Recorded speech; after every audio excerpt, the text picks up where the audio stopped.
जो एक बार गलती करे वो नादान, जो दूसरी बार गलती करे वो अनजान, लेकिन जो कभी ना सुधरे वो पाकिस्तान। 21 सितंबर को दुबई के मैदान पर खेले गए भारत पाकिस्तान मैच के दौरान कुछ ऐसा हुआ जिसने पाकिस्तान की असली तस्वीर एक बार फिर से दुनिया को दिखा दी। आप भी देखिए। ये हैं पाकिस्तान टीम के opener batsman Sahibzada Farhan. Bat को गन की तरह पकड़े हुए हैं। सही बात है, पकड़ना भी चाहिए, क्योंकि जो देश आतंकियों की पनाहगाह है वहां इनसे और उम्मीद भी क्या कर सकते हैं। अब एक और तस्वीर देखिए। हाथ से प्लेन क्रैश का इशारा कर रहे इस खिलाड़ी का नाम हारिस रऊफ है। कहने को तेज गेंदबाज है, लेकिन आजकल गेंदों नहीं इशारों से काम चला रहे हैं। जनाब, जेट गिराने का इतना ही शौक है तो वीडियो गेम्स खेलिए। यहां क्रिकेट के मैदान में क्या कर रहे हो? यहां खेलना है तो गेंद गिराओ, विकेट उड़ाओ, लेकिन वो तो इनसे हो नहीं पा रहा, तो चले हैं इशारे करने। भाई साहब, इस बेतुके सेलिब्रेशन से ना तो ओवर बचेगा ना रन रुकेंगे। प्लेन तो क्रैश होने से रहा। दुबई में अगर कुछ क्रैश हुआ तो वो था पाकिस्तान का प्लान और इज्जत। खैर, वो बची ही कितनी है। लैंडिंग भारत की रही, टेक ऑफ भी भारत का और रनवे पर भी भारत ही सुरक्षित उतरा। जो इशारा दिखा रहे थे उन्हें शायद किसी ने बताया नहीं कि पॉइंट्स टेबल उंगलियों से नहीं प्रदर्शन से हिलती है। एशिया कप में भारत पाकिस्तान के बीच खेला गया पहला मुकाबला तो याद ही होगा आपको, जब भारतीय कप्तान सूर्य कुमार यादव ने सलमान आगा से हाथ मिलाने से इनकार कर दिया था। तब पाकिस्तान ने खूब ड्रामा किया था, लेकिन सूर्य का स्टैंड क्लियर था कि आतंकवाद समर्थकों के साथ कोई खेल भावना नहीं। और अब अगले ही मैच में पाकिस्तानी खिलाड़ियों ने दिखा दिया कि ये लोग सच में आतंकवाद समर्थक हैं। पहले मैच में शर्मनाक हार और मैच के बाद हुई बेइज्जती से पूरी पाकिस्तान टीम बौखलाई हुई थी।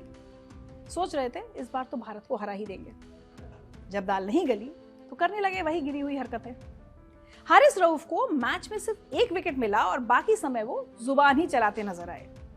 लगातार भारतीय बल्लेबाजों को उकसाने की कोशिश कर रहे थे, लेकिन शुभमन गिल और अभिषेक शर्मा ने रऊफ की बातों के साथ साथ पाकिस्तानी खिलाड़ियों की गेंदों का भी ताबड़तोड़ जवाब दिया। इससे हारिस को मिर्ची लगी तो वो हाथ से प्लेन क्रैश और 6-0 के इशारे करने लगे। दरअसल हारिस रऊफ बताना चाह रहे थे कि पाकिस्तान ने भारत के 6 लड़ाकू विमान गिराए थे, लेकिन सच्चाई इससे बिल्कुल अलग है। भारतीय सेना ने ऑपरेशन सिंदूर के जरिए पाकिस्तान में छिपे बैठे आतंकियों को मार गिराया और पहलगाम आतंकी हमले का बदला लिया था। पाकिस्तान की फौज भारत का कोई लड़ाकू विमान नहीं गिरा पाई थी। मजे की बात तो यह है कि हारिस रऊफ ने 6-0 का इशारा किया और भारत ने पाकिस्तान को 6 विकेट से ही मात दी। हार के बाद खिलाड़ियों की सारी हेकड़ी निकल गई और अकड़ ढीली पड़ गई। लेकिन पाकिस्तानी दरअसल बड़े धूर्त होते हैं। मैच के बाद रऊफ की पत्नी मुजना मसूद मलिक ने अपने इंस्टाग्राम अकाउंट पर स्टोरी शेयर करते हुए लिखा कि हम भले ही मैच हार गए लेकिन जंग जीत गए। अरे कैसी जंग? कौन सी जंग? कब जीती आपने?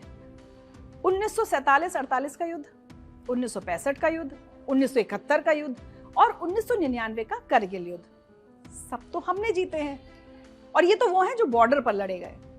फिर भारत ने घर में घुसकर मारा, पहले बालाकोट सर्जिकल स्ट्राइक और अब ऑपरेशन सिंदूर। हर बार तो हारे हो, हर बार तो पिटे हो, फिर घमंड किस बात का है? अब जरा मुकाबले की पहली इनिंग की बात करते हैं। मैच शुरू हुआ, पाकिस्तानी बल्लेबाज बैटिंग करने के लिए मैदान पर उतरे। पहले ही ओवर में साहिबजादा फरहान को जीवनदान मिल गया, जिसके बाद उन्होंने 58 रन की पारी खेली। लेकिन अर्धशतक पूरा करने के बाद फरहान ने बल्ले को बंदूक बनाकर फायर करने का एक्शन किया। अब इसे नफरती सोच नहीं तो और क्या कहें। इनकी हरकतों से साफ झलकता है कि ये आतंक परस्त पाकिस्तान के खिलाड़ी हैं और बेशर्म इतने हैं कि अपनी इन हरकतों पर शर्मिंदा भी नहीं है। श्रीलंका के खिलाफ मैच से पहले प्रेस कॉन्फ्रेंस में फरहान से जब इस सेलिब्रेशन को लेकर सवाल किया गया तो उन्होंने कहा, मैं अर्धशतक के बाद ज्यादा सेलिब्रेशन नहीं करता, लेकिन अचानक मेरे मन में आया कि चलो करते हैं। मैंने किया। मुझे नहीं पता कि लोग उसे कैसे देखेंगे, मैं उनकी परवाह भी नहीं करता। हाँ, तुम लोग क्यों परवाह करोगे? जब आतंक फैलाने में शर्म नहीं आई तो इशारा करने में क्यों शर्म आएगी? बहरहाल, वापस मैच की तरफ लौटते हैं। आपको शायद याद होगा, पिछले साल 2024 में मार्च अप्रैल की बात है, पाकिस्तानी खिलाड़ियों का एक वीडियो आया था जिसमें वो पाकिस्तानी आर्मी के साथ ट्रेनिंग करते दिखाई दिए थे। वीडियो वायरल हुआ तो जमकर मजाक उड़ा। फिर सामने आए पाकिस्तान क्रिकेट बोर्ड के अध्यक्ष मोहसिन नकवी, जिन्होंने कहा ट्रेनिंग का मकसद खिलाड़ियों की फिटनेस में सुधार करना और खास तौर पर छक्के मारने की क्षमता बढ़ाना है। ना तो खिलाड़ियों की फिटनेस में बदलाव दिखा और ना उनके खिलाड़ी ठीक से छक्के मार पा रहे हैं। लेकिन उस ट्रेनिंग में उन्होंने जो सीखा वो दुबई के मैदान पर दिखाई दे गया। रनमैन नहीं, गनमैन दिखाई दिए। ऐसा लगा कि ये बॉलर्स और रनर्स की टीम नहीं, गनर्स की टीम थी। उधर एशिया कप में पाकिस्तान के भारत से लगातार 2 मैच हारने के बाद पाकिस्तान के पूर्व प्रधानमंत्री इमरान खान ने पीसीबी चेयरमैन मोहसिन नकवी पर तंज कसा है। पाकिस्तान की जेल में बंद इमरान खान ने मजाकिया अंदाज में कहा कि अगर पाकिस्तान को भारत के खिलाफ क्रिकेट मैच में जीतना है तो मोहसिन नकवी और सेना प्रमुख आसिम मुनीर को ओपनिंग बल्लेबाज के तौर पर पिच पर उतरना चाहिए। जेल में बंद इमरान खान पीसीबी चेयरमैन और सेना प्रमुख का मजाक उड़ा रहे हैं, उन पर तंज कस रहे हैं, जबकि वो खुद 3 दशक पहले तक पाकिस्तानी टीम की कमान संभाल रहे थे। लेकिन पिछले 2 दशक में टीम की जो हालत हुई है उसने पाकिस्तान को कहीं का नहीं छोड़ा है। 2007 के वनडे वर्ल्ड कप से शर्मनाक तरीके से बाहर हुई। 2007 की T20 वर्ल्ड में भारत ने सेमीफाइनल में हराया। फिर 2011 का वनडे वर्ल्ड कप। अभी अगर हाल की बात करें तो 2023 के वनडे में हार के बाद आरोप लगाया कि भारतीय टीम ने अपने लिए अलग गेंदों का इस्तेमाल किया। लेकिन जब उनके अपने मुल्क में चैंपियंस ट्रॉफी हुई तब भी नहीं जीत पाए।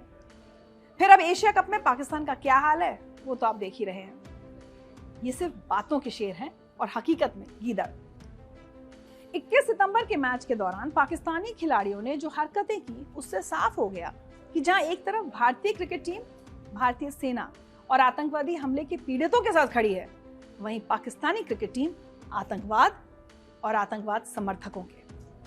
ये खिलाड़ी होने का दिखावा करते हैं, लेकिन इनका असली रूप सामने आ ही जाता है, और वो असली रूप है आतंकवाद का।